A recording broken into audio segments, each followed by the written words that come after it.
Green nation ಪರಿಸರ ಸಂಸ್ಥೆಯ ವತಿಯಿಂದ ರಾಜ್ಯಾಧ್ಯಕ್ಷರಾದ ತಾರಿಕ್ ನಕಾಶ್ ಮತ್ತು ಜಿಲ್ಲಾಧ್ಯಕ್ಷರಾದ ಇಮ್ರಾನ್ ರಜಾ ಅವರ ನೇತೃತ್ವದಲ್ಲಿ ಇಂದು ದಾವಣಗೆರೆ ಜಿಲ್ಲೆಯ ಅರಣ್ಯ ಇಲಾಖೆಯ ಅಧಿಕಾರಿಗಳನ್ನು ಭೇಟಿ ಮಾಡಲಾಯಿತು.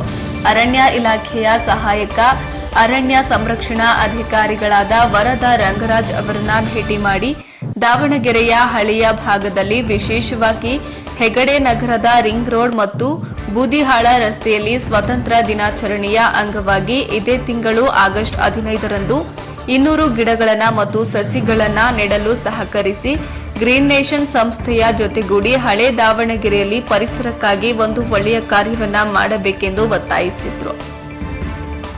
ಇನ್ನು ಈ ಸಂದರ್ಭದಲ್ಲಿ ಸಂಸ್ಥೆಯ ಉಪಾಧ್ಯಕ್ಷರಾದ ಬಿ.ಆರ್. ಸಲೀಂ ಬಾಯಿ, ಎಚ್. ಮಂಜುನಾಥ್, ಶುಭ ಮಂಗಳ, ಡಾಕ್ಟರ್ ಅತಿಯಾ ಕೌಸರ್, ವಕೀಲರಾದ ಅನೀಸ್ ಪಾಷಾ, ಶಯಾನ, ಜಬೀಉಲ್ಲಾ ಖಾನ್, ಟಿ.